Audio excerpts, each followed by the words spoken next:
You I ಎಲ್ಲ ಕಡೆ ಒಂದು UI ಡಿಸ್ಕಷನ್ ನಡೆದೈತಿ.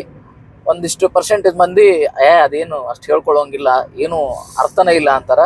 ಬಹಳಷ್ಟು ಮಂದಿ ಬಹಳ ಚಲೋ ಐತಿ, ಒಂಥರ ಮಜಾ ಐತಿ, ಫೋಕಸ್ ಮಾಡಿ ನೋಡ್ಬೇಕು ಅಂತಂತಾರ.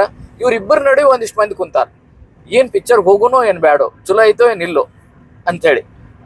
ನಂದು ಒಂದು ವಿನಂತಿ ಏನಂತಂದ್ರ, ಈ ಜಗತ್ನಾಗ ಬಹಳಷ್ಟು ಒಂದಿಷ್ಟು ಅಪರೂಪದ ನಿರ್ದೇಶಕರದಾರ. ಕ್ರಿಸ್ಟೋಫರ್ ನೋಮನ್ ಅಂತೇಳಿ ಇನ್ಸೆಪ್ಷನ್, ಡಾರ್ಕ್ ನೈಟ್ ಇಂತ ಎಲ್ಲ ಮಾಡಿದವ್ರು. ನನ್ನ ಪ್ರಕಾರ ಆ ಕ್ರಿಸ್ಟೋಫರ್ ನೋಮನ್ಕಿನ ಒಂದು ಹೆಜ್ಜೆ ಮುಂದೆ ಅಂದ್ರೆ ಉಪೇಂದ್ರ ಅವರು. ಯಾಕಂತ ಹೇಳ್ತೇನೆ ಅಂದ್ರೆ, ಇನ್ಸೆಪ್ಷನ್ ಒಳಗ ಕನಸಿನೊಳಗ ಒಂದು ಕನಸು, ಆ ಕನಸಿನೊಳಗ ಮತ್ತೊಂದು ಕನಸು, ಇದನ್ನ ಸಿನಿಮಾ ಮಾಡ್ಯಾರ. ಅದೇ ಅದ್ಭುತ ಅಂತ ಹೇಳಿ ವೈಭವಕ್ಕಿರತ್ ಮಾಡ್ತೀವಿ ನಾವು. ಆದ್ರೆ ನಮ್ಮ ಉಪೇಂದ್ರ ಸರ್ ಮಾಡೋ ಸಿನಿಮಾದೊಳಗ ಹೆಂಗಿರ್ತೈತೆ ಅಂದ್ರ, ಅವು ಏನ್ ಹೇಳಾಕತ್ತಾರ ಅನ್ನೋದು 15-20 ವರ್ಷ ಬಿಟ್ಟು ಅರ್ಥ ಆಗಕತ್ತೈತೆ ನಮಗ್. ಈಗ ನೋಡ್ರಿ, ಬಾ ವಿ ಲವ್ ಯು ಬಾ ಅನ್ನೋದು ಡಾ ಡಾ ಡಾ ಅನ್ಕೊಂಡ್ಬಿಟ್ಟಿದ್ವಿ.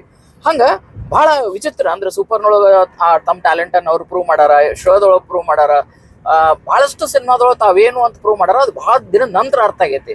ಹಂಗ UI ಮುಂದೆ ನಿಮ್ಗೆ ಅರ್ಥ ಆಗಿ ಅಯ್ಯಯ್ಯೋ ಇಂಥ ಪಿಕ್ಚರ್ ಮಿಸ್ ಮಾಡ್ಕೊಂಡ ಅನ್ನುವಂಥ ಫೀಲ್ ಬರೋದು ಬೇಡ.